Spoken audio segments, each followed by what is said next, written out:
For 6 centuries, one empire fought war after war against kings, sultans, republics, crusaders, rebels, and rising European powers. They conquered nations, lost nations, rebuilt borders, survived crises, and kept an army marching from the Balkans to the Arabian desert. And through it all, they did something almost no other empire in history managed to pull off. They didn't go bankrupt doing it. Because the Ottoman Empire didn't just fight war, they found a way to finance war endlessly. Welcome to the Financial Historian, where money, power, and history collide, and nothing is ever as simple as it looks. The Ottoman Empire lasted from around 1299 to 1922, longer than the Roman Empire, longer than the British Empire, longer than almost any state the modern world usually talks about. But longevity is not the most interesting part. The mystery is how an empire that fought almost constantly didn't collapse under the financial pressure. Western viewers often imagine that empires fall because they lose battles, but battles don't bankrupt nations. Budgets do, leaders do, logistics do. The Ottoman Empire learned this early, and instead of building a conventional tax and army system like Europe's kingdoms, they built something far more efficient, a machine where war could pay for itself. But before we get into the mechanisms, we need to establish what the Ottomans actually were. Because, for many Western audiences, the empire is a vague idea. Turbans, sultans, domes, and janissaries. The cinematic images are familiar, but the centuries-long engine behind them is not.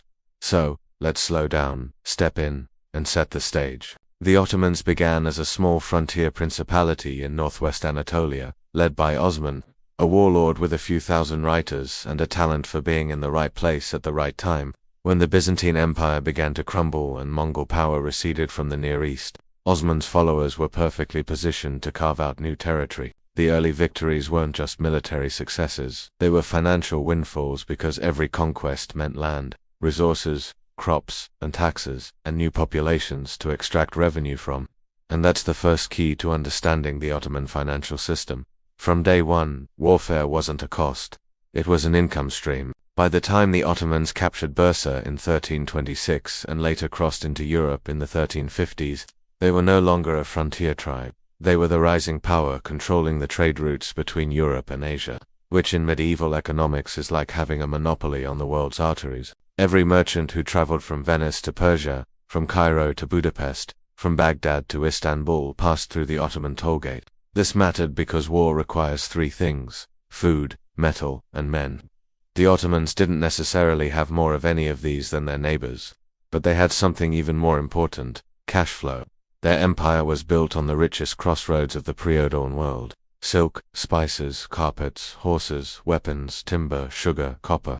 Everything moved through their territory, and every time something moved, the Ottomans taxed it. But a strong revenue base alone doesn't explain how the empire paid for centuries of campaigns stretching from Vienna's walls to Yemen's mountains. Because almost every empire in history has had revenue, and most still collapsed under military costs. What made the Ottomans different was structural. They designed a financial system that turned the army into a self-financing institution. This is where the story shifts from geography to design to one of the most important and misunderstood innovations in Ottoman history: the Timar system. Imagine a government trying to avoid the biggest cost of all: payroll. Modern states spend fortunes on professional soldiers, salaries, equipment, horses, pensions. Militaries drain budgets. The Ottomans solved this problem by refusing to pay soldiers in cash. Instead, they paid them in rights. A tare was essentially a tax district. A soldier, usually a cavalryman called a sepahi, received the right to collect taxes from a specific village or region. In exchange, he was obligated to equip himself, maintain his horse, and show up for campaigns with proper armor and weapons. He didn't receive a salary, he funded himself. It was one of the most ingenious pieces of financial engineering in world history. The state reduced its expenses. The soldier became invested in local stability because stable villages meant stable taxes. The peasants lived their lives under a predictable local authority. And the empire had an army that could mobilize quickly without emptying the treasury. Imagine if today's government paid a soldier not with money but with the right to collect taxes from a county. If that sounds dangerous, you're right. But in the 1300s and 1400s, it worked spectacularly well. It turned the Ottoman army into a tax-powered military machine, and it did something even more important. It meant that Ottoman warfare was cheap. Europe at the time relied on expensive knights or mercenaries who demanded payment up front. If a king ran out of money, his army ran out of loyalty. The Ottomans didn't have that problem. Their soldiers' funding flowed even during peacetime. The war didn't strain the budget, it activated the system. But the time system wasn't the only mechanism that allowed the Ottomans to fund 6 centuries of conflict. They had another innovation, one that Western audiences often know by name, but rarely understand fully. The Janissaries and their funding model was a core part of the Ottoman financial engine, but that story requires a shift from cavalry funded by taxes to infantry funded by something far more controversial. To understand the second piece of the Ottoman war financing engine, we need to look at the Janissaries, the elite infantry corps that foreigners feared, Christians resented, and sultans trusted more than their own families. They were professional soldiers, disciplined, trained from youth, and loyal to the state alone. In European terms, they were the closest thing the Middle Ages had to Marines. But what made them financially unique was how the empire acquired and funded them. The Janissaries came from the devsh, often called the child levy. In Christian villages across the Balkans, boys were selected, removed from their homes, converted to Islam, and educated in the empire's military schools. They were trained, indoctrinated, and molded into a class of soldiers who owed everything to the state, not to tribes, not to landlords, not to regions. Now, the ethics of this system are not the point here. It was harsh and coercive, and we shouldn't romanticize it. But financially, it accomplished something no other empire managed. The state acquired elite soldiers without paying the high upfront cost of raising, training, and equipping men from birth. The empire did invest heavily in Janissary education, but the initial economic burden of raising children to adulthood was effectively outsourced to conquered populations. This meant the Ottoman Empire obtained fully formed soldiers without the lifetime expenses that would bankrupt a treasury. And once these soldiers entered service, they were paid and housed, but they were also prohibited from marrying or owning businesses in their early centuries, which prevented conflicts of interest and kept the state in control. If the tamer system turned the cavalry into a self-financing force, the Janissaries turned the infantry into a highly efficient, low-cost professional corps. Combined, they formed a military system that saved the empire untold amounts of money over the centuries. But the Ottomans didn't stop there. They perfected something even more powerful, ensuring that war paid for war. Whenever the empire conquered new territory, it didn't just gain land, it gained new taxpayers, new times, new trade routes, new ports, and new revenue streams. Every conquest strengthened the financial foundation of the next campaign. A European kingdom might win a war and come home poorer. The Ottomans often came home richer. This is the heart of their long-term survival strategy. Not luck, cash flow. Consider the geography. The Ottoman Empire straddled the Bosphorus, the Danelles, the Eastern Mediterranean, the Red Sea, and the caravan routes to Persia and Central Asia. If you wanted to move goods from Europe to Asia or vice versa, you paid the Ottomans silk from China, spices from India, carpets from Persia. You paid the Ottomans. Venetian merchants, Arab traders, Balkan caravans, North African fleets, they all passed through the empire's toll booth. This system worked so well that by the 1500s, the empire had become one of the wealthiest states on earth. War was expensive, but trade was more profitable, and the empire built financial systems to tap into that profit directly. One was state monopolies. Certain commodities, salt, tobacco, coffee, sometimes soap, were controlled directly by the state. These goods were essential for daily life, which meant the money flowed predictably into the treasury.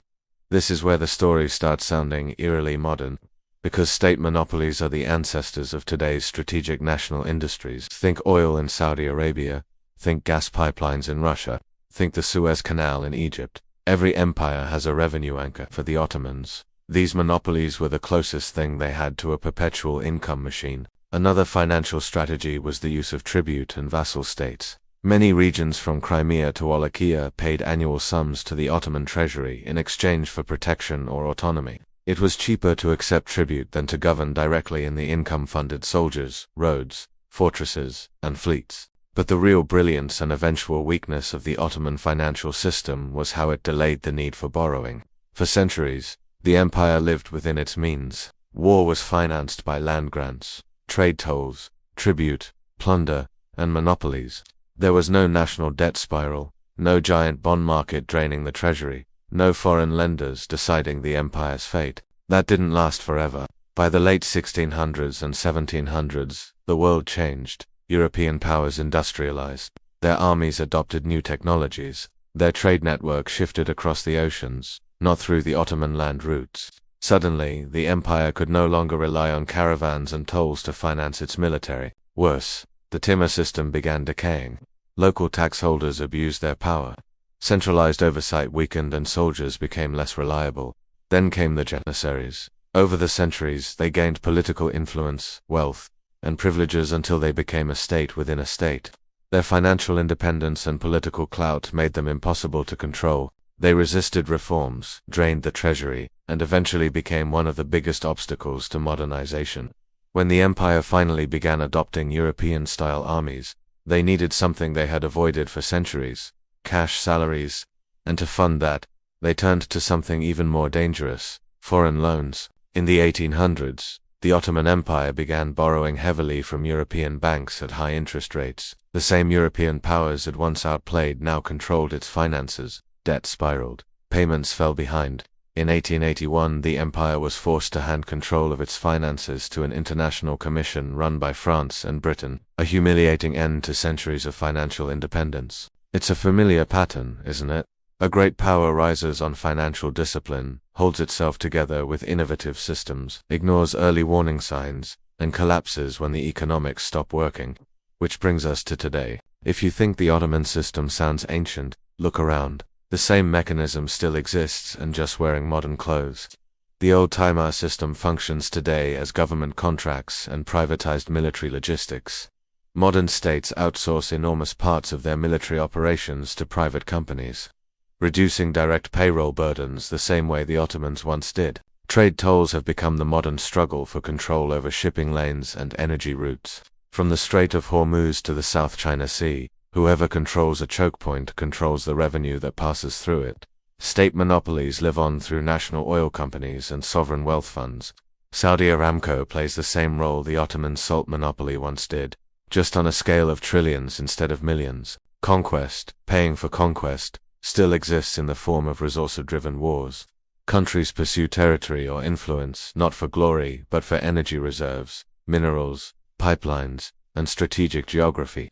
And late borrowing, the downfall of the Ottoman Empire, echoes today in modern national debt crisis.